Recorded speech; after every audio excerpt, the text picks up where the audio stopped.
Good afternoon, everybody. Hope you guys are having a good conference so far. As Matt mentioned, I do work with Wildland Firefighters, and it's kind of through conversations with the group that I work with, an interagency group, that I kind of came up with what I wanted to present on today. A very, very kind of emerging and important issue for us. The interagency group that I work with is called Firefighter, and they have a whole bunch of wildland folks from a number of different disciplines. Heli-TAC, engine crews, hotshot, smoke jumpers, health and safety officers, former firefighters, a whole bunch of folks. And one of the big topics that has been talked about every single conference call we've had for the last 6 months is injuries, but injuries in the physical training environment. And that's one thing I wanted to kind of really talk about a lot today, because we think of physical training as something we want our firefighters to be engaging in, something we want them to do to help decrease the risk of injury down the road. So the fact we're seeing injuries now in the physical conditioning arena is kind of troubling. And so what I wanted to do is talk a little bit about that issue and also some ways that we've come up with hopefully addressing it. And then if I have time at the end, some of the research that we've got going on that is hopefully going to explore this a little bit more. So first thing I kind of start with here is the benefits. Okay, you guys have seen slides like this and probably seen slides 5-10 more times before you leave this week about the benefits of being physically fit for firefighters. Okay, we know this. We know why it is good. Research has supported this quite strongly, and it's also common sense. We've seen this firefighters, general population, SWAT.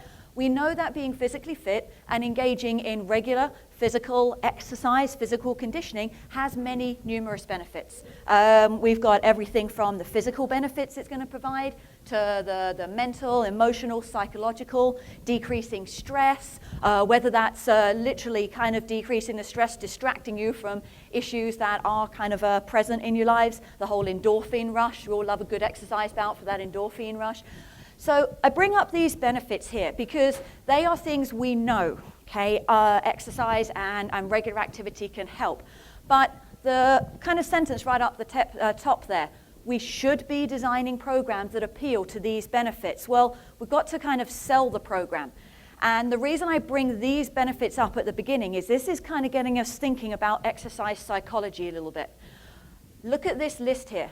Do some of these appeal to you more than others? Kind of thing, getting involved in an exercise program for, make sure I've got that, for the decrease in psychological stress. Does that appeal to some of us? Maybe. Some of us, we might be told by other health professionals, get involved in exercise to decrease your risk of having adverse effects, things like cardiac events, heart attacks. We all know that for firefighters, on-duty deaths, one of the highest reasons for on-duty deaths or serious medical issues is heart attacks. Okay, so this is perhaps a little bit more of a scare tactic, right? Okay, or is getting involved in physical fitness and training going to be because you are working towards passing a test?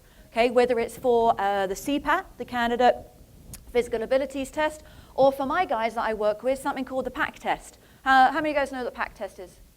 Some of you guys? Okay, for those of you who don't know, in wildland firefighting, unlike structural, they have a fitness test they have to pass every single season. Every single season, the PAC test. There's 3 levels of it. The most arduous version, you are doing a 3-mile hike with a 45-pound pack on your back, and you've got to do it in 45 minutes. So it is pass-fail. Okay, that's the most arduous version. There's other versions of it with shorter distances and less weight and so forth, but that's every season. So right now, wildland firefighters here in America are getting started, getting ready for their season. In the next month, for a lot of folks, California, New Mexico, and so forth, based on what we see weather-wise in the next month, their season's starting up. It'll go through until about September, October, once again, weather-based there a little bit. Every single season. So right now, they're all getting ready for that.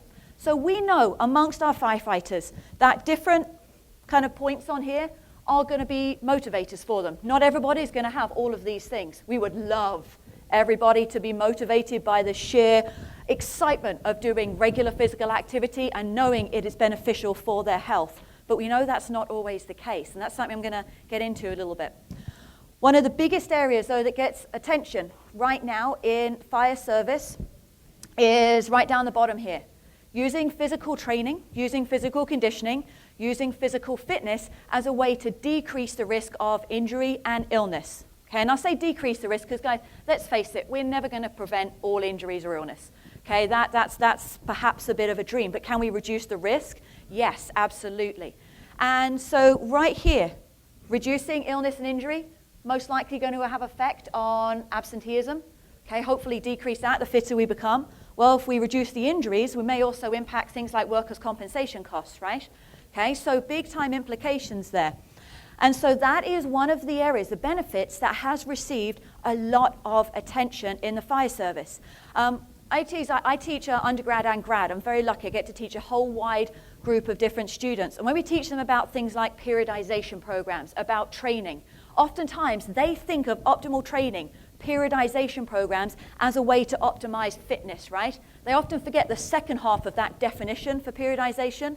Organized manner of training that optimizes, hopefully, performance at certain times in the year, but also decreases the risk of injury and overtraining, right? Well, that's key here, absolutely. And so I'm sure, once again, this slide and the next slide, you guys have seen these types of trends, these types of statistics already. If you haven't, then definitely kind of take note. Right now, injury trends in firefighters, strains, sprains, pulls, okay, muscle pain. Low back, an issue for any of the firefighters, you know? Yeah, a low back issue for the population, the general population? Yes, absolutely, right? So no surprise with firefighters. But I don't have to explain to you all that firefighter is one of the most strenuous civil occupations. So their risk of having these issues is going to be higher than the general population. Primary causes, overexertion. Okay, overexertion, slips, trips, and falls, and or being hit or carrying heavy equipment. Okay, that's some of the primary ways in which these injuries are occurring. Common areas, guys, is there an area of the body that's not kind of listed here? Okay, common areas, they're susceptible to everything, right? Absolutely. And this is the same for a lot of firefighting disciplines. I kind of had the structural folks up there a minute ago, but our wildland guys also, strains and sprains. Common areas, common types of injuries these guys are seeing. Musculoskeletal, muscular tendon, okay, all of this stuff. This is where the injuries are occurring. Some differences across certain fire disciplines, for sure, depending on whether we're looking at hell attack here, smoke jumpers, and so forth. And with certain disciplines, there might be differences based on the time of year we're looking at those injuries. So I know for the folks I've worked with, the season often influences that mechanism of injury, not necessarily the type, but perhaps earlier on in the season, the slips and trips are what are causing some of these sprains or strains, whereas later in the season, overexertion, cumulative stress disorders, and things like that, okay? So, injuries, okay? Why are we seeing these injuries? How is fitness related? Okay, why are we looking to physical fitness, conditioning, as a way to perhaps decrease the risk of these injuries actually occurring? Well, what has been proposed in the literature, what's been proposed across general populations as well as firefighters, are some of the reasons that I've got up on the slides here. Optimal movement patterns. Okay, with common firefighting tasks, we sometimes see use on one side of the body, unilateral-based movement, usually dominant side. Maybe we carry certain objects on one side of the body also. So optimal movement patterns, are they there, are they not there? Okay, if they're not there, then we might be predisposed to things like imbalances, immobilities, instabilities. And I know tomorrow Dr. Frost is giving a great presentation on movement patterns. So if this is something you haven't had much experience with, absolutely sit in on that presentation. Now, this might be brought about by the tasks that we're doing, but it might also be brought about by how we live our day-to-day lives. And not to make you guys, I know half the room right now will probably sit up nice and straight, but we're an anterior-dominated society.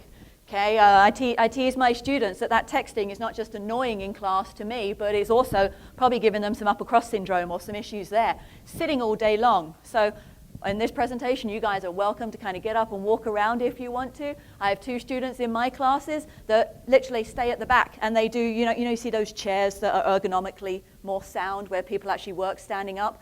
They work standing up. They take great notes. They're awesome. But lower cross syndrome, we're sitting down all day, right? Yeah, imbalances, compensations, and so on and so forth. Not a good thing. For those of you not sure on imbalances here, why that's such an issue, Well, if we have a muscle imbalance, we're going to have one group of muscles that's doing the work of two groups of muscles. So they're overworking. They're working a little bit too hard, perhaps because the other group is slacking off a little bit. Maybe they're not activated as quickly as they should. Maybe they're weaker. Maybe they're tighter, whatever's kind of going on there. But this is not a good thing. So this may also be related to what we're doing at work. Okay, so as I said a moment ago, okay, we often have unilateral tasks. We have repetitive actions that are involved with firefighting. Okay, I know the hot shots that I've just finished doing some research with, digging the fire line. Okay, big repetitive action that they need to train and prep for prior to the season. Okay, particularly if they've kind of taken some of the winter off. But other things, overexertion and stress. Okay, is this something that we see our firefighters experiencing? Absolutely. Okay, overexertion and stress, sleep disruptions. Wouldn't it be lovely if fires were very convenient and gentlemanly and say, you know what, we're not going to start till 8:30 in the morning. You get up, you have your coffee, nice breakfast, get good 8 hours sleep, awesome, perfect. No, unfortunately that's not the case, right? Well, folks, think about that alarm. When that goes off, even if you are a veteran firefighter, is your heart rate still going to increase? Absolutely, okay? Depending on what that call out was, your central nervous system may stay stimulated. That sympathetic nervous system may stay elevated for several hours after you come back from that call out. Okay, well, that's going to disrupt your sleeping patterns, throw off your circadian rhythm, if you would. Nutrition in the firehouse. Now, we'd love for it to be good, but let's face it, okay, sometimes it's not. Okay, and I say sometimes because I have heard of some very, very good things going on in the firehouse regarding nutrition, but sometimes it's not a case of choice, it's a case of time, right? What have you actually got time to eat and load up with?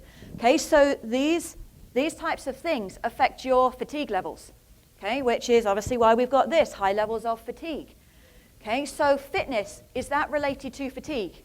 Is a fitter individual most likely, not always, but most likely going to take longer to fatigue? Probably, yeah. Okay, so definitely tied in there, right, for sure. This also, in kind of thinking here initially about programming recommendations. Do you think whether you choose to work out on duty and what you do as that workout on duty is going to affect your fatigue levels? Absolutely. Combine that with what you may have done as a call out before that workout and what you don't know you may be experiencing after that workout too. And once again, I love it when there's other presentations that I can kind of reference and say for more on this, kind of watch this one. But tomorrow, Dr. Abel is going to be doing a great discussion, I know, on whether you should work out on duty or not, whether it's actually beneficial or potentially a little bit dodgy. That's a nice English term for not good, okay? Poor physical conditioning. Okay, this is hopefully an obvious one for you all. Okay, while there are some kind of discussion right now, debate on what is optimal fitness, what is optimal muscular strength, what is optimal, those of you in the presentation before this, you know, there's still debate on the aerobic fitness level that we want our firefighters to have. But we do know that the physical demands of firefighting do require a certain level of physical fitness. Okay, and if that's not present or it's lacking in one area, okay, that might predispose folks to injury. After all, as you saw with the presentation earlier, those of you here, firefighting is not just one area of fitness. Okay, and I know I'm preaching to the choir here when I say this, but we could have somebody who's a phenomenal marathon runner, but yet they can't do a single pull-up. Okay, so that's going to be a problem. Okay, that's going to be a problem.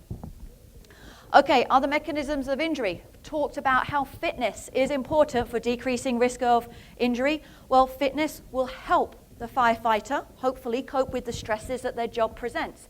And some of those that do predispose to injury, at least to a greater extent than for the general population, are those biomechanical demands, okay, those job-related tasks. And obviously it's beyond the scope of this discussion today to go into that in more detail. But for those of you here, raise your hand real quick for me if you're not actually a firefighter, if you're a civilian looking to train.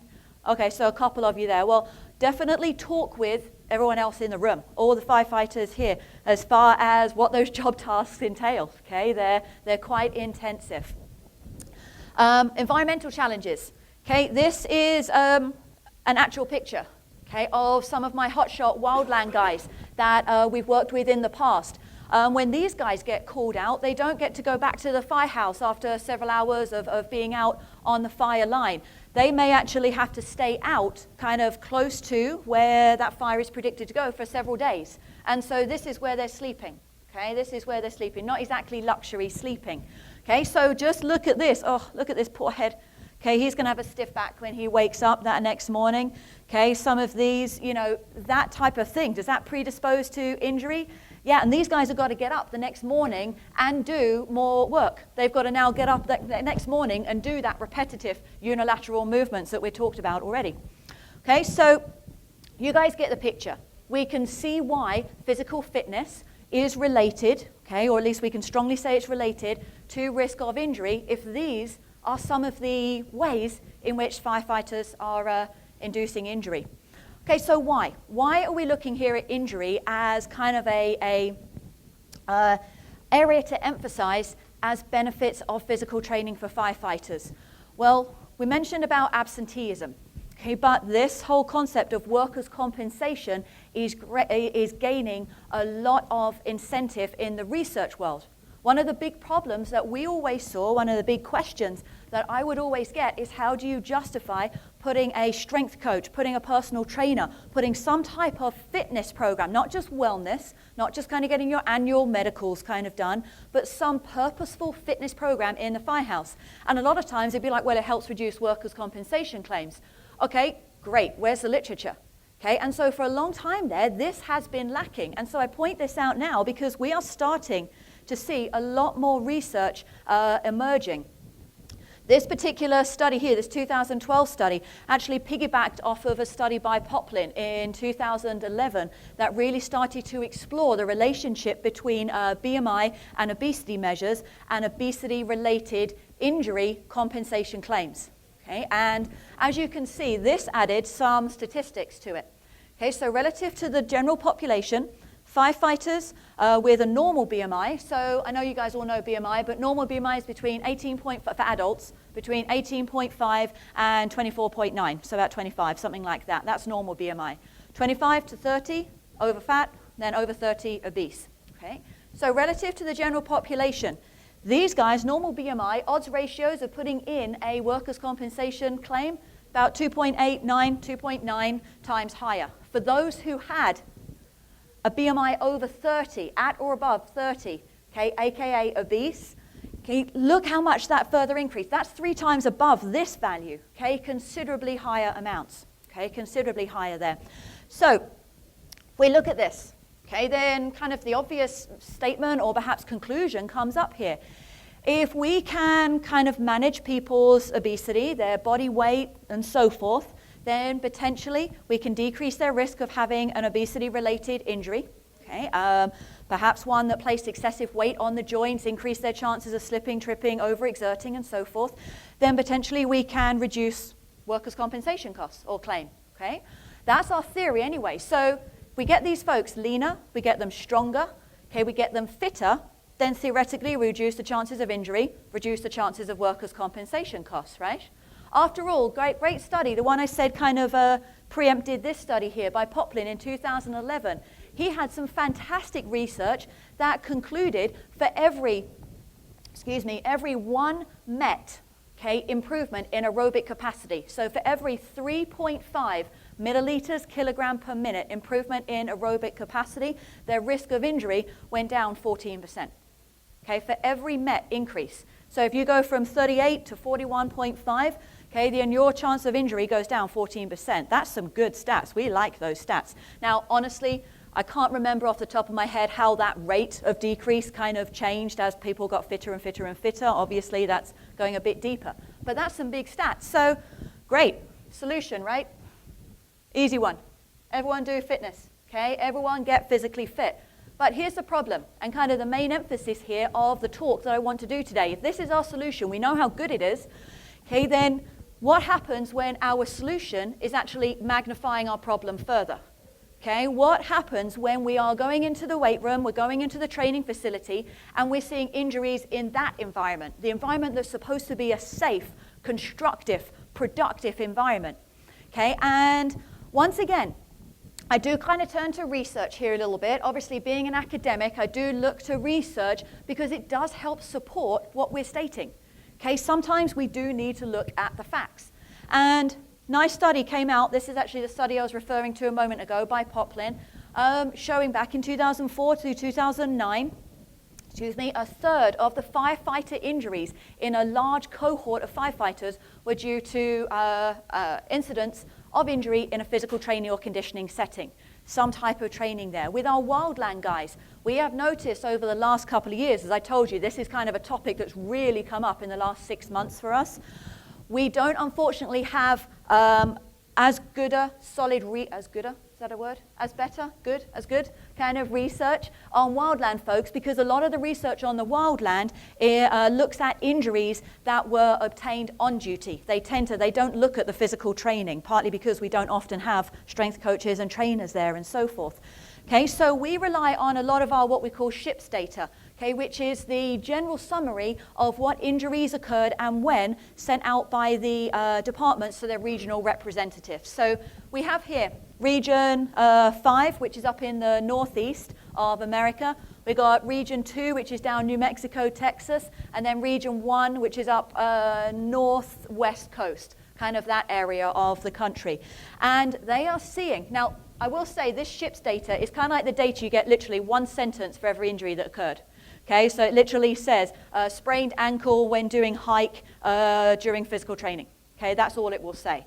Okay, so what we're seeing here is a lot of kind of secondary evidence, anecdotal type stuff, but we're seeing a whole bunch of it. Okay, a lot of it. And this type of finding is not new for many tactical populations. There's some great studies out there on the military, and I'll talk about some other stuff with military in just a second. But 2000, a study by Kaufman found that across various disciplines within the military, anything from 10 to about 35 or 40% of the reported injuries were occurring during physical conditioning or training. And anyone who's interested in that side of things, I can get you that reference at the end of the presentation. Okay, so we know that physical fitness is supposed to be something we turn to decrease the risk of injury.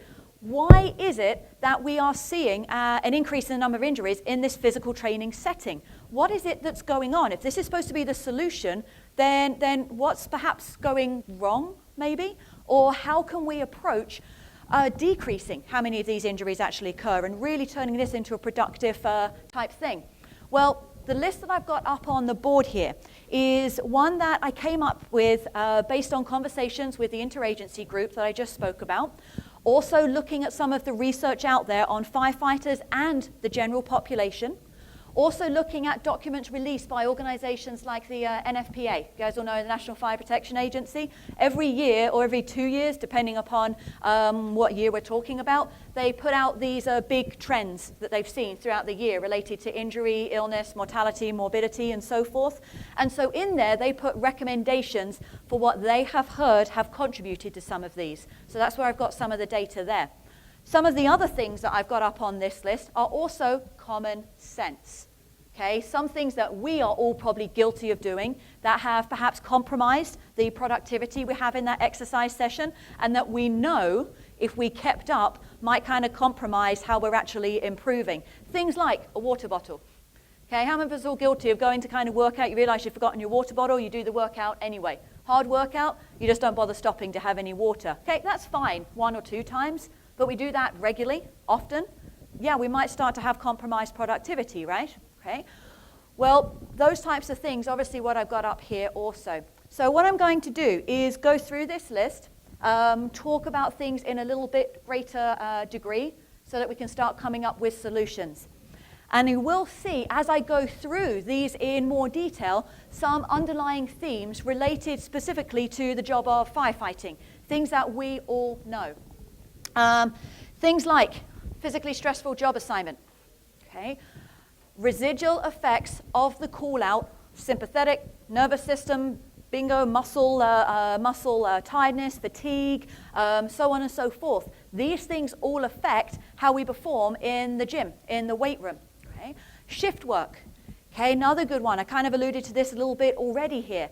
But decisions as to whether you should or should not work out on duty. And if you are going to work out, what is that workout actually going to be? Do you have time to prep for that workout? Okay, do you have the adequate resources there to maybe change up your program based on how you're feeling on that given day? And then obviously the presence of a strength and conditioning coach, which I'll bring that up as we go through. Okay, so one of the first areas here to really focus on from this list that might be contributing towards some of these injuries is the knowledge of the person who is actually doing the training, or the knowledge of the person going through the training if they're guiding their own training approach. Because that's the departments you guys work in right now. How many of you guys actually have a subject area expert, a strength and conditioning coach working with your department? Yeah, okay, so we've got about 3 there. 3 people in the room, and I'm assuming we've got more than 3 departments represented in the room too, okay? Absolutely. How many of you guys have got peer trainers, peer fitness trainers? Ace. Okay, good. Okay, so more there too. How many of you guys see your firefighters relying on the expertise of others? Kind of all resources, stuff they've read, stuff they've seen, okay? Some of these things, right? Yeah, that knowledge. Now, that knowledge might be correct, okay? But if it is not correct or it's not optimal, then that might be predisposing folks to injury, okay? And we know, for example, yes, we know the general programming guidelines here. We're all familiar, I'm sure, with the FIT principle, okay? Frequency, intensity, time, and type, okay? We know we've got to factor those all in when we're putting together a program, right? But do we know, do our firefighters who are training other firefighters or the peer fitness trainers that are working and guiding professional practice, do they know how to modify that program for folks coming in already fatigued, but who are required to work out for an hour on duty? Okay, what type of modification are we doing there? Are we going to allow them to just stretch for an hour? Okay, maybe. Is that our protocol there? I know one of the groups that I first worked with, and I lived over in Utah, was up, well actually I won't tell you where in Utah it was because I don't want you to know what I'm going to tell you right now where they are. But one of the things that we came in to help them with is modifying the exercise program they were doing, because they had a policy of every day they were on duty, they had to do 1 hour of physical conditioning. Well, what they found people doing is going out and playing basketball, shooting hoops for 5 minutes and coming and stretching for literally 55 minutes, okay? So is that physical conditioning? Okay, the department in particular was absolutely amazing. They really did not, they had a bad history of physical fitness programming. Folks who come in had kind of treated them like a football team from college, okay, which was not productive, okay, absolutely not productive. They even had folks who were lying to me on their PAR-Q. Okay, when we fill out their PAR-Q and their pre-screening forms, I had a question on one of the forms. So I'd gone up to the chief and I'd said, without showing the form, obviously, I said, could I speak to such and such? He's like, who? And I was like, such and, you know, the name of the guy, John Doe, whatever. We don't have somebody by that name here. The person had literally lied on their sheet. So they'd lied on their sheet, so I showed the handwriting, called the guy, goes, oh yeah, I didn't take it seriously.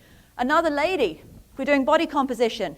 So she's kind of running, we're going through the gamut, and she comes to me first to do body composition in the stations that we had actually set up. And she says, oh, is there any way you can get me out of doing the vertical jump? And I said, okay, you didn't indicate anything on your, form or anything here to show you've got injuries or anything. Oh yeah, she was 3 months pregnant, hadn't told her chief. And so it's that type of thing that we know we have to work with. So what's actually going on with some of the departments, and how are we programming with that? Okay, how are we programming with it? And so I brought up some couple of things here that we have seen and heard about. People trying to use one program to fit all. Okay, does one program fit all? I wish. That would make life a lot easier, right? But no, there's too many other variables present. What is the current fitness status of the individual working with? What is the current health status? How are they going to be motivated to engage in a fitness program? Are they motivated by that stress relief? Are they motivated by that injury risk reduction and so forth that we had up earlier? Credentials. Now, certifications we know don't make the strength coach. They don't make the personal trainer. Just because you have a certification doesn't mean you are the be and end all of strength and conditioning, but it does mean that you have a foundational knowledge of how to put a program together.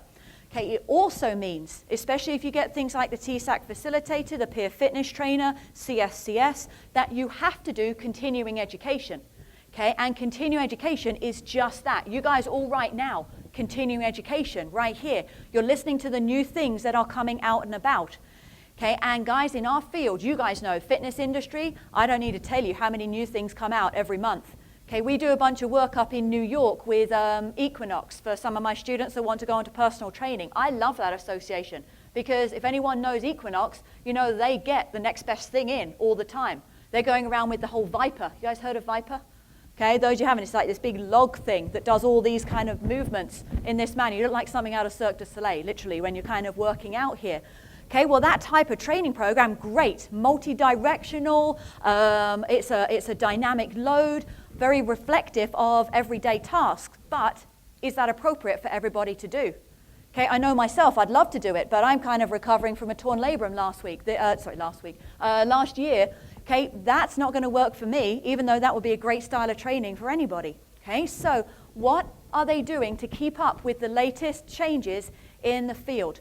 What's the experience that people have, both as strength and conditioning professionals or personal trainers, and also experience working with the fire department? Okay, this is absolutely huge, absolutely huge. I hope that none of you have experienced folks coming into your department who are doing training, who have never worked with fire departments before, but I do hear these frustrating, not horror, but frustrating stories about folks who come in to train with police departments, with firefighters, who have not done their research on that population. So they go in telling folks exactly what they should do rather than talking with them about what might actually work. Okay? And so that's something that definitely needs to be factored in, possibly a little bit more for those civilians coming in who are non-firefighters. Continuing education and access to resources. I kind of popped up here the TSAC report. How many of you guys heard of the TSAC report? Had a little look? Okay, good. It's on the NSCA website.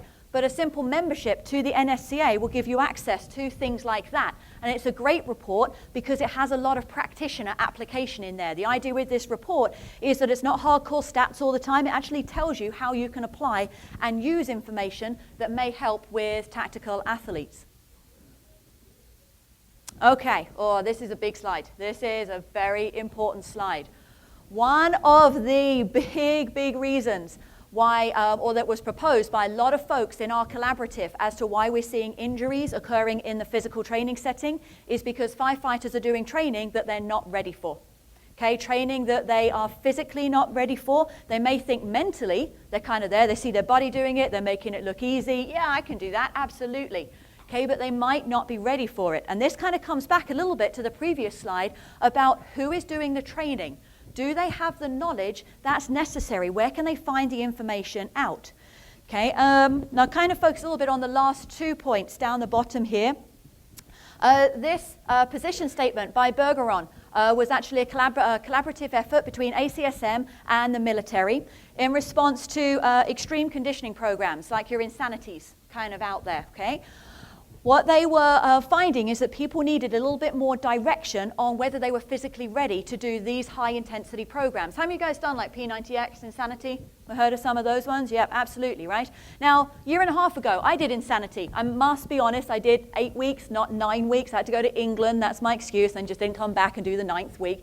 But yeah, that was fine. I coped with that absolutely fine. It's hard work. For anyone who's done that, it's 6 days a week. You've got to do it every single day, 45 minutes or 50 minutes. I had 2 foot operations last year. I'm not doing Insanity. I'm not ready. I could handle it a year and a half ago, okay, so 18 months ago. Now I'm back to the T25, the Sean T 25-minute one instead. Much more appropriate.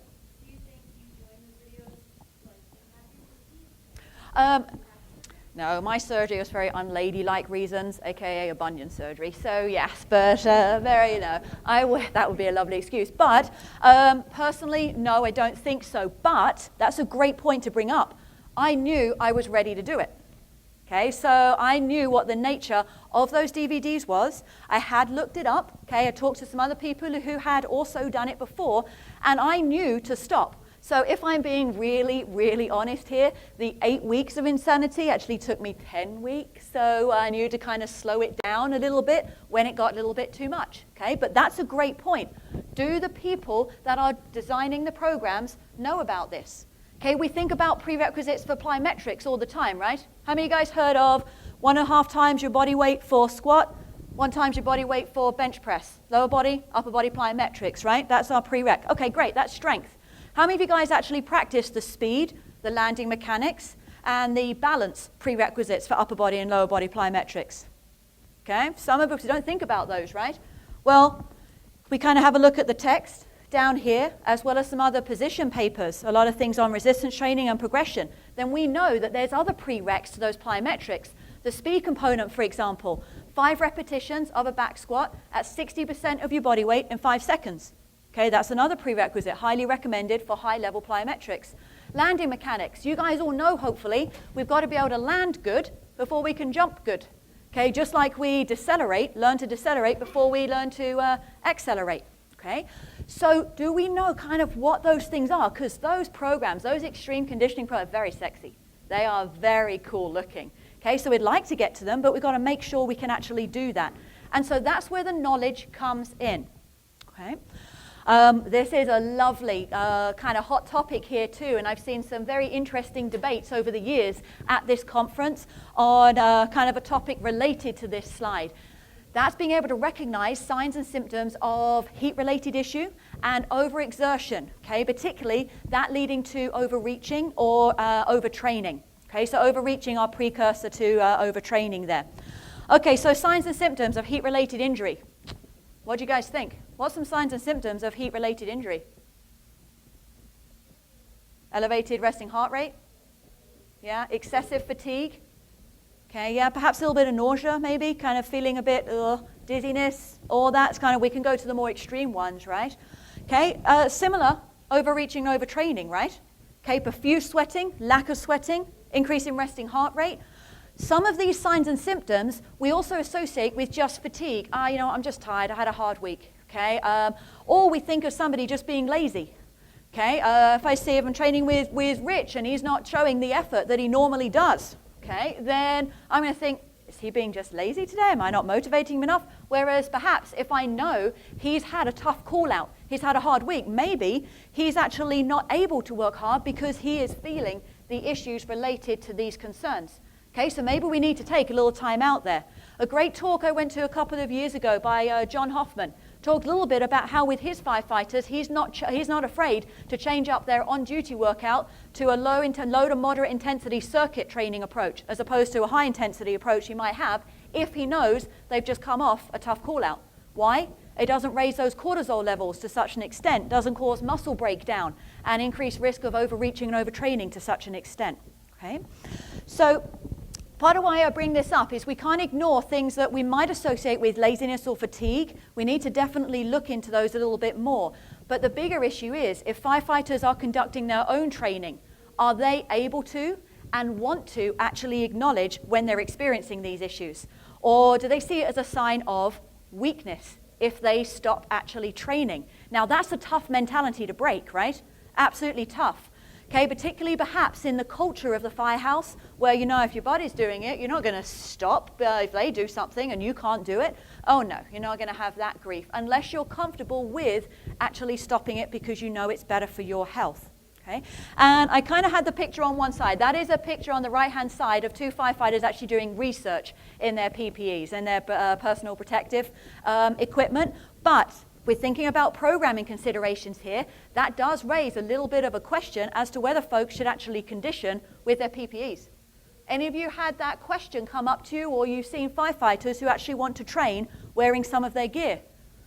Okay, well, this is not the place where we're going to talk about whether it's a good or bad idea, because the answer to that is it depends. What state are they coming to the training session in? Are they already coming in a stress state? Well, wearing that when they're working out is going to give them more stress. So perhaps in that situation, it's not advisable. Now, off duty, whatever, that's up to them. But that needs to be factored in. Okay, or supervision. Okay, supervision of an exercise session by a trained personnel, whether it be our peer fitness trainer or a strength and conditioning coach, a personal trainer. Okay, what is the supervision like? Now, this is one area where research on the general population has helped us out a little bit here in coming up with this kind of association.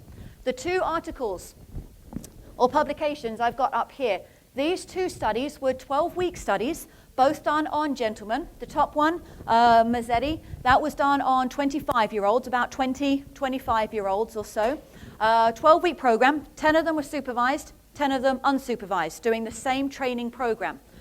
Well, you guys can probably guess what the response is here. Those in the supervised program had better improvements in their lean body mass and they also had a quicker rate of improvement in their 1RM and bench press results. Okay, now they did have overall greater gains in those two by the end of the 12 weeks. It wasn't significantly greater than the unsupervised ones. The second study there, the 2014 study though, doubled the size of the population. So we had two groups of about 20 30 to 44-year-old males. One group supervised, one unsupervised, 12 weeks again. The guys that were supervised here showed significantly greater improvements in 1RM squat, chest press, vertical jump, and VO2 max. Okay, 12 weeks, significant improvements in those. So we are quietly confident that supervision, at least in the general population, which we hope would then transfer over to firefighters, helps achieve higher performance gains. But what we have also observed in some of in particular, those NFPA documents as recommendations for why injuries may have occurred in the physical training setting is when there is a lack of supervision. Because this lack of supervision, okay, may predispose folks to increased risk of injury. Little things, like for example, a supervised setting may be able to catch things like dumbbells kind of sitting out where people might trip over those. Reminding folks to put clips on the end of bars when they've got plates on those bars. And one of the big things is watching form. Okay, watching form. Now, I don't know about your guys' fire departments, your physical training locations. If they're lovely, set out, they've got beautiful mirrors all around so folks can actually watch their form. You know, you see those folks in the mirrors there. They're not doing it just to be posy. They are actually watching their form, we hope at least. They might be posing too, but at least watching some of their form. Well, that's there for a reason. Supervision can actually help identify when there has been a breakdown in form, when there's actually issues there, particularly, obviously, if that supervising person knows what correct form is. We do hope that one. Which is why I kind of bring this up as a possible double-edged sword. Because good supervision can make a difference. Poor supervision might actually predispose further to injury, okay? Particularly if that communication isn't optimal, or there's a lack of respect and communication between the firefighters and the person actually administering the training, which is why I've already talked about, and I will come back to, those of you that are not firefighters, those of you coming in or working with other populations, you need to get to know your population, okay? Because how we communicate, very, very important, okay? Okay. You know how I said that list came together because of some common sense statements too for reducing risk of injury in the training setting? This is one of those common sense slides right here, common sense things. Things that we are all guilty of forgetting to do sometimes when we approach our physical training sessions. Making sure hydration is adequate, particularly planning for different levels of exercise and also different training conditions. Okay, how many of you guys sometimes train your firefighters inside, sometimes outside? Yeah, we change those up a little bit, right? Well, I just come down from New York. Anyone who's been watching the Weather Channel, we've had a horrible winter up there.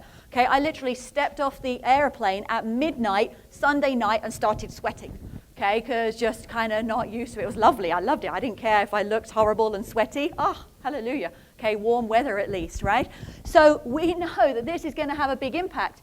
For the wildland guys, we throw in here also altitude. Okay, and so there's recommendations for what frame of time, 2 to 4 weeks, depending on your altitude elevation, you need to acclimatize before you engage in specific training approaches. So this is to me obvious stuff. Okay, but I know that I forget it sometimes. And so we need to make sure that we are reminding these folks, as these are things that we can do something about. Making sure they're actually ready to exercise too. Do they have the right shoes on, the right clothing? Okay, if they've forgotten their shorts, we're not going to have them go work out outside in their fleece tracksuit pants. Okay, that's not appropriate, right? So, how are they being prepared for exercise? Oh, this is a biggie. Okay, this is a big one. This is one of the big driving factors that is really kind of leading this presentation today. And that is a mismatch between perceived fitness and actual fitness. Okay, this is one of the big areas influencing perhaps choices of what exercise approach to take. And the implications of a mismatch in perceived fitness versus actual fitness and its implications for making decision has got a lot of support from our theories. Okay, so I love a little bit of exercise and sports psychology. It's been a while since I've done a lot of it, but my master's was in it back in Illinois, and we do it a lot with our tennis team at Hofstra. And so these three are three of the big ones that tend to emerge in literature looking at health behavior change.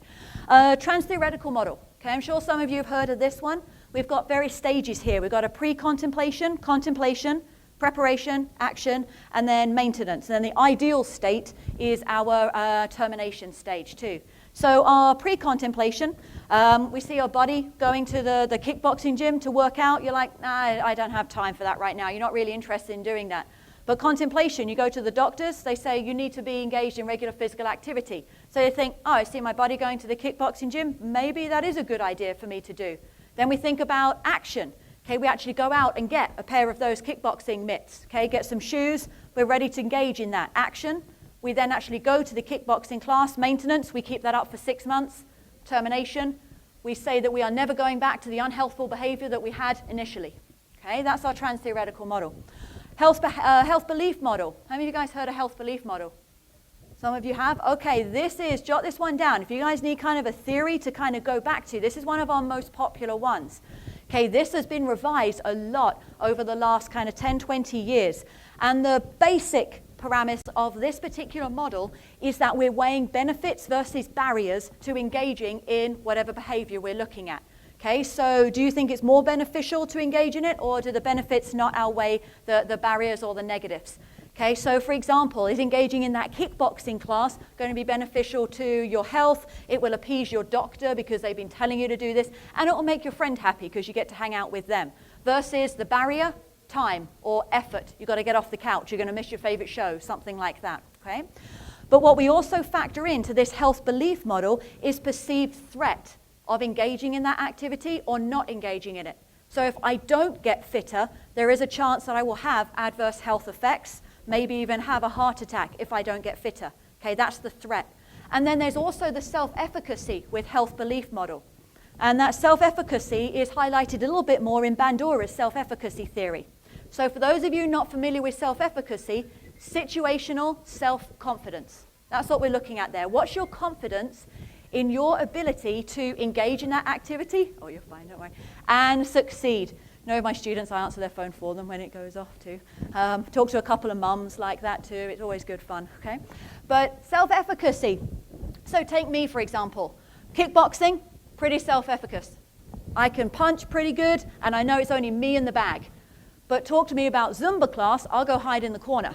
Okay, I have very low self-efficacy when it comes to dancing. And if anyone's ever done a Zumba class, those teachers, and sorry if I offend anyone who does Zumba, but they're crazy. They start at the front and then they come round to each area. So you know at some point in that Zumba class you are going to be in the front row.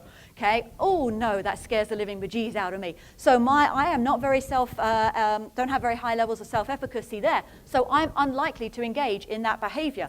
Well, does self-efficacy, do these theories cross over to firefighters? Probably, yeah. Okay. Now, I've got my little picture up there, one because I thought this picture was dead cute, but it also kind of starts to bring together this concept of really everything we've talked about so far. This little guy, okay, he looks pretty, he's got pretty good self-efficacy. He's going up to the bar there, okay, he is ready to lift, but he doesn't have the prerequisite competencies that he needs to actually do that, doesn't have the strength. Okay, so self-efficacy, confidence can influence whether we are open to engaging in a behavior, but we have to factor everything else in. Okay, and reason I bring this up, we need to make sure that our perceived fitness actually matches our fitness. Okay, if there is a mismatch here between perceived and actual fitness, then it might start to have a detrimental impact on some of the exercise choices that we make. Because we think of our fitness level, okay, as higher than it actually is. What's our likelihood going to be to engage in exercise to try and improve our overall health? Might be a little bit lower, right? Might not be readiness to engage in that. If we think that our fitness level, is lower, okay, if we perceive our fitness level to be low, there might be a higher chance that we'll actually engage in health or behavior to fix that. Okay, common sense stuff, right? And I say maybe because some of the ducks do have to be in line to enable that, okay? So impact on decision-making skills here. The ability to acknowledge your limitations. Okay? If you perceive yourself to be fitter than you actually are, there is a chance that you won't acknowledge that you do not have the strength or the power or whatever to engage in a given style of training. You might also have a muted reaction to overtraining. Okay, you might think to stop doing the training is actually a sign of weakness and no, I'm stronger than that, I can push through it, whereas you might actually run the risk of overtraining or overworking your body. And then failure to appreciate negative health consequences of not engaging in healthful behavior change. Okay, now all this stuff is very good in theory, but the nice thing about this particular area is that it has had some attention from the literature in firefighters. Okay, the unfortunate thing is some of the literature is a little bit dated. So the first of those examples is Elam's study in 1994. This was done on some firefighters back in England and Wales.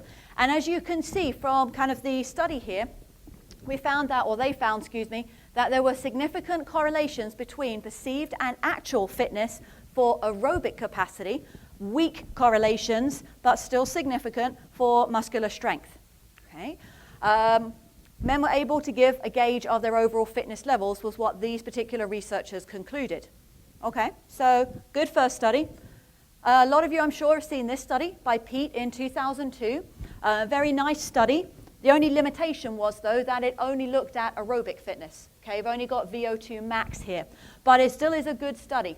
They took just over 100 firefighters. They actually measured their aerobic fitness. They actually did it in two ways, step test and a treadmill test, which I quite like that because let's face it, how many of your firefighters would be more motivated if they got to do a step test over a treadmill test? Some the other way around. Some would prefer a treadmill test versus a step test, right? Yeah, so it depends. I've done a lot of work with Utah kind of based firefighters and some of our New York guys too. One would definitely prefer treadmill, one would definitely prefer step. Okay, New Yorkers, they've got to go up and down steps all the time. Okay, so step test definitely more for them.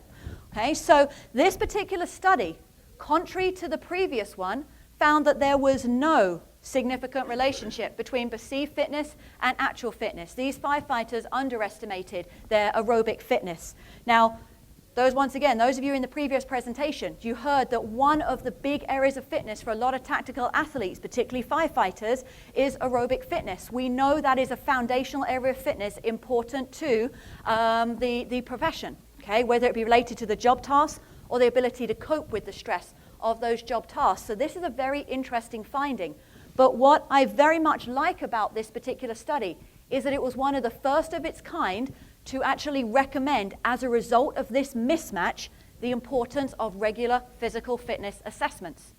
Okay, not just that medical clearance, stuff that comprehensive medical evaluations you do once a year, but actually regular physical fitness assessments. Why?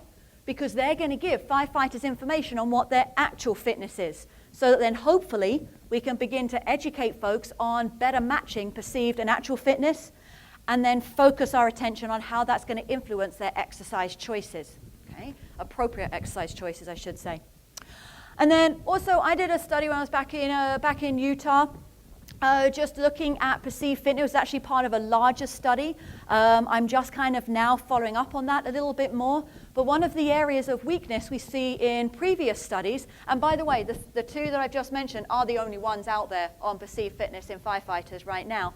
But one of the limitations with those previous studies was the fact that they looked at an overall gauge of perceived fitness. Okay, so even though they may have measured separate physical fitness variables, their perceived fitness variable was overall. It wasn't separated for muscular strength, for aerobic fitness, for flexibility. Okay, whereas people may feel a little bit higher self-efficacy with aerobic conditioning. Some may feel a little higher self-efficacy with muscular strength. A little bit more confident perhaps in their 1RM scores than their 1.5 mile run scores.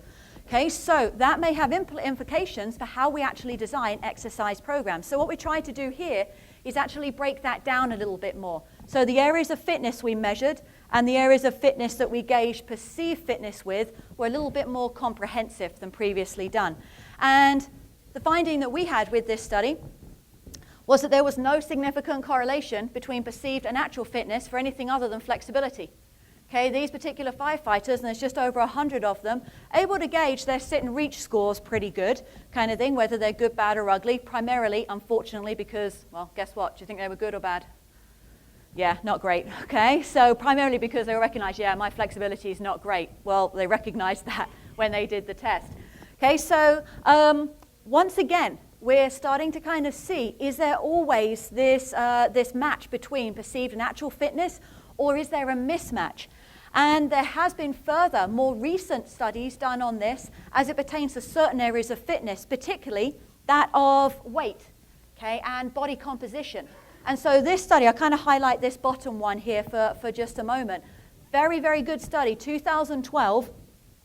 These guys took just over 760 firefighters from a couple of Midwestern states, and they asked them to perceive what their weight was. Okay, do they think they have good weight, bad weight, and so forth? 68% of that 760 odd firefighters underestimated their body weight. Okay, significantly underestimated their body weight. Okay, so this particular study, very, very interesting in showing that there's sometimes a mismatch between the weight perception and what they actually weigh. Further take-home message with this was for the firefighters that were in the group that perceived themselves as normal or muscular, their risk of also displaying coronary artery disease risk factors, particularly dysfunctional cholesterol kind of profiles, was significantly worse than those who displayed good match between actual and perceived fitness. Okay, so that suggests that they perhaps are in a little bit of denial about their current fitness status and are not at the point where they're willing to recognize it or even know to be able to recognize it. So it might not be that they're unwilling to, they might just not know. Okay, so this has some important implications for how we go about choosing program design. Those that underestimate their weight, underestimate their fitness, might not be as likely to engage in healthful practices that improve upon it. However, I do want to kind of throw this study in. I must admit, I kind of threw this one in a little bit last minute because it was a research study that came out quite literally about 3 days before I put this PowerPoint into the NSCA. You guys see here, released in 2015. And some of you may have actually seen this particular study highlighted on CBS or NBC, so I actually saw it first. One of our numerous snow days in New York this week. I got to actually sit and watch Carol and Charlie on CBS in the morning at 7. So we saw this particular article, and this suggests that those who see exercise as something they need to do in order to get healthy, we may need to kind of still watch them because we don't want them to overdo it. Okay, this particular study here, I just kind of look at the conclusion, suggests that there might be a U-shaped association between all-cause mortality and dose of jogging as calibrated by pace, quantity, blah, blah, blah. Light and moderate joggers have lower mortality rate than sedentary non-joggers, whereas a strenuous jogger, so those that kind of really log in the volume there, were not statistically different in terms of their cardiac their cardiac enzymes and so forth, versus those that are actually sedentary. Okay, so those that do a whole bunch of running, okay, their cardiac enzyme profile in this particular study was shown to be similar to sedentary individuals. Now, that is a very generic summary, summary. So I do recommend that to get kind of more in depth there, that's like me saying kind of it's better to be fat and fit than thin and unfit. You know, very, very, no, we don't want to say those general ones there.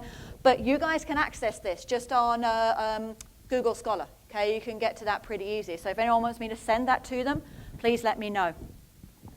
Okay, so this is kind of where we're at then. How do we use this information? I love this statement up here. I've had a lot of folks that say to me, why do we need to have exercise psychology on a CSCS exam or the TSAC facilitator? Well, guys, look at what we've just talked about here. We need to get to know the population we're working with, what motivates them, why they make the decisions they do to engage in certain healthy or perhaps less than healthful behaviors, particularly in the firefighting population, where so many firefighters are guiding their own fitness training practices and or they're working with their peers in doing so. Okay, and so I like this kind of statement here because it brings home the point that we need to get to know the populations we're working with, what drives them, what motivates them as strength and conditioning coaches, personal trainers, health and fitness officers, and so on. Okay, so in summary then, how can we take this information and maybe change the mentality a little bit of those that we do see at risk? Because this stuff doesn't pertain to everybody, okay? Definitely not there, but I always think it's better to try and prevent than have to treat the injuries thereafter. So what can we actually do? Well, first thing, this is a lovely ideal statement. Okay, we are going to hire strength coaches for every fire department in the whole of America. Perfect, right? Solution solved. All the strength coaches are going to be certified. There'll be CSCS, there'll be TSAC facilitator, there'll be peer fitness trainer, all of this stuff. All those strength coaches are also going to previously have been EMTs or volunteer firefighters. Okay, perfect, right? We've got the population subject area expertise, and we've got the fitness training. Okay, a lot easier said than done, right? A lot easier said than done. So what can we do?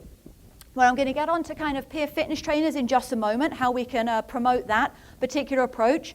But in order to increase subject area expertise, perhaps as it comes to the training side of things, how about trying to collaborate with some local universities? Kind of get our grad students in there, those that have been working with professors or individuals doing research with or collaborating with fire departments. Could we tap into some of those particular resources? Possibly so, okay, possibly so. I'm going to talk a little bit in a moment about some of the research we've got going on down in New Mexico. My colleague down there, Becky Livingston, she teaches at one of our community colleges down there, and her students are fire science students. So when we go down there and do research, we drag them along, okay? We drag them along to come and help, because they're going to be the next leaders in the field to help continue the application of some of that research and testing. Annual medicals, comprehensive pre-participation screening. Now, yeah, we know that's already going on. Okay, absolutely there. The point I want to make here is, can we make sure that we're getting interpretation, correct interpretation of some of those results?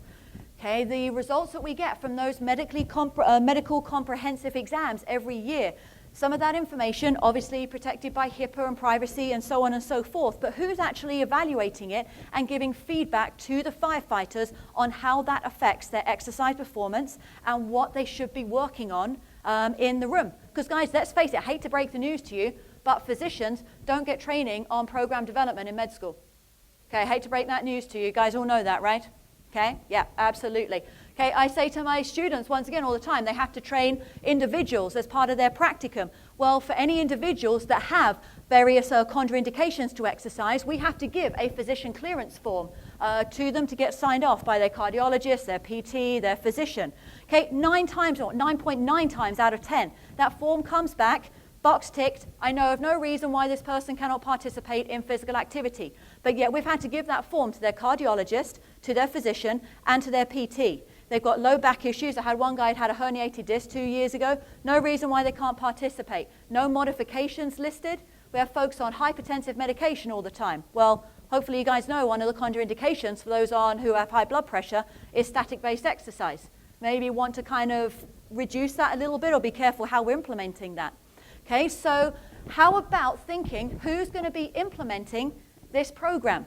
And I bring this up just as food for thought because there is a growth in what we call medically orientated gyms around America right now, where the physiologists and the trainers at those gyms work with the physical therapists at those gyms, and they work with individuals who have special considerations that influence or may influence their exercise capacity. Now, they work with folks from those with cancer or MS all the way through to those who have hypertensive or cholesterol-related issues there. So perhaps one of the approaches could be that we get affiliated with that medical orientation as opposed to somebody who's not as comfortable prescribing exercise.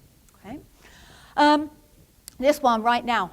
Okay, regular training for firefighters serving as peer fitness trainers. That's why it put a big smile on my face when I saw how many folks raised their hands who are currently peer fitness trainers here. The fact you're all at this conference. Okay, that's great, right? But getting funding for that, I know, is sometimes very, very tricky. Okay, so looking for ways that we can improve this. Okay, and a lot of times this is going to be showing your departments the success of having peer fitness trainers. And so once again, I kind of come a little bit to the research. And obviously this is where people like myself can absolutely help justify why it's important peer fitness trainers are present and why they continue to get continuing education. Studies like this give us very good support or grounds for that. This particular study, 2014, so recent study, had two role models, two firefighters at a Maryland fire department. the department teamed up with Johns Hopkins University over in Baltimore, okay? Johns Hopkins folks, they had exercise physiologists, and they also had professors from the School of Public Health, okay, there, helping give advice to these two gentlemen. Now, they have been selected because they had actually volunteered. They've been selected out of a group, and they kind of had a good rationale for being involved. They needed themselves to improve their own cholesterol profiles and decrease their body fat levels for sure. So Johns Hopkins folks worked with these guys for 12 months, and as part of working with them to reduce or improve their own fitness level, they also gave them instruction on how to collaborate with, not necessarily train, but how to collaborate with other members of their department. And as a result, the two role models did significantly decrease their body fat and improve their cholesterol profile, and with a select number of case studies within that particular department, they also had significant improvements in their overall health. So obviously, these two peer trainers, these role models, they did have a vested interest with being in here, but it does show the success of collaboration between university, public health programs, and so forth, and also with fire departments, kind of filling in the gaps where there might be missing information, okay? Okay, other recommendations that come from perhaps addressing some of these risk factors for injury in the physical conditioning setting. Not just regular or yearly medical clearance, but this one, okay, and this is a big thing for me because assessment is what I love to try and do. Regular physical fitness assessments. Now, I'm not going to kind of get into issues here with punitive ramifications because that's not what we need. Okay, physical fitness assessments here to let firefighters know what their current fitness levels are. Now, the obvious kind of gorilla, elephant in the room here is like, well, if they know their physical fitness needs to be improved, do they know how much it needs to be improved by for firefighting? Okay, that's obviously the gorilla in the room there, which we can talk a little bit about that in a second. But regular fitness assessments are going to let these men and women know how fit they are, and based on some of the theories that we just talked about here, as well as some of the research, that might start to positively impact their behavioral choices. Okay, perhaps. Okay, we don't know for sure. Okay. This one too. Okay, now all this sounds nice and fancy and everything, do regular physical fitness assessments, but who's going to come in to help with those? Okay, who's going to come and do that? And this is where collaboration could really be of assistance. Who's going to come in and do the assessments? Who's going to help with the education? After all these lovely prerequisites that I just talked about, those competencies there, okay, that's all well and good. That's a whole bunch. We could have a whole conference on that one topic. Okay, so who is it that's going to come in and help educate these firefighters, these trainers, a little bit more on some of these more detailed programming components? Well, that's where, once again, collaboration could be of assistance. And I put up here the assistance of exercise professionals, kind of recruiting them from local universities, talking with people here at this conference that live in the locality close to where you are, or talking with people like myself or other presenters that if you don't know who is, maybe we do. Okay, maybe we've got that connection there. Contacting, and I hope I'm okay to say this, but contacting Tyler and Brian over at TSAC, contacting them. They may know somebody within the region in which you're working. I'm okay to say that, right? Yeah, okay, good. Okay, well, I said it now anyway, so it's all good, okay? So contacting them to see who is around. I've done that even with several law enforcement folks too, okay? Not just fire, but for law enforcement. We meet people at conferences. They're like, do you know anybody who does fitness for SWAT, for law enforcement in this area? It happened in a couple of instances. I did, but I also knew other people to ask who could find out for us. And this is one of the areas that I have a lot of experience with and that we're working towards in the future. Over May and June this year, I'm actually flying down to New Mexico for a couple of times. We're working with 4 different fire departments down there on this whole concept of perceived fitness versus actual fitness. We're doing evaluations on these guys, and then we're going to track their injuries over the course of the season so that then after this year, we can look and see trends so we can give advice the beginning of next season, even in the pre-season, kind of like January through really March, May, we can give them advice on what we're seeing. So those, for example, with decreased muscular strength at the beginning of the season, were you more predisposed to these types of injuries? Those with lower endurance, more predisposed to these injuries. But the key thing with this thing is it starts out as a service endeavor. So when we go down there to do this type of research, that's not how it started out. It started out with us flying down there, offering our service. Like I mentioned earlier, my colleague Becky Livingston and her students in the fire science program down in New Mexico. We're going to be doing assessments on these guys, and every single firefighter will have their own summary of assessments that is sent to the firefighter. It is not given to the fire chief. Okay, it is given to the firefighter. Okay, and it's up to them whether they share it with the fire chief, but there's no punitive ramifications. It's educational. Coming along with that, the reason why we're going down there for a week, first off, is to provide some educational seminars also on safer, okay, sometimes stuff they already know, sometimes new, training practices. You know, particularly down there, higher altitude, hotter, humidity, all that fun stuff, right? They've got a plan for that. So the reason I bring this up is that's a great example of collaborative opportunities. The research came out of that, okay? Now, how do I have the resources for this? Well, I applied at my university for a small seed grant, so literally $2,000. Okay, so that's going to help me fly down 2 or 3 times to New Mexico, and then I'm staying with a friend of mine down there. Okay, great, right?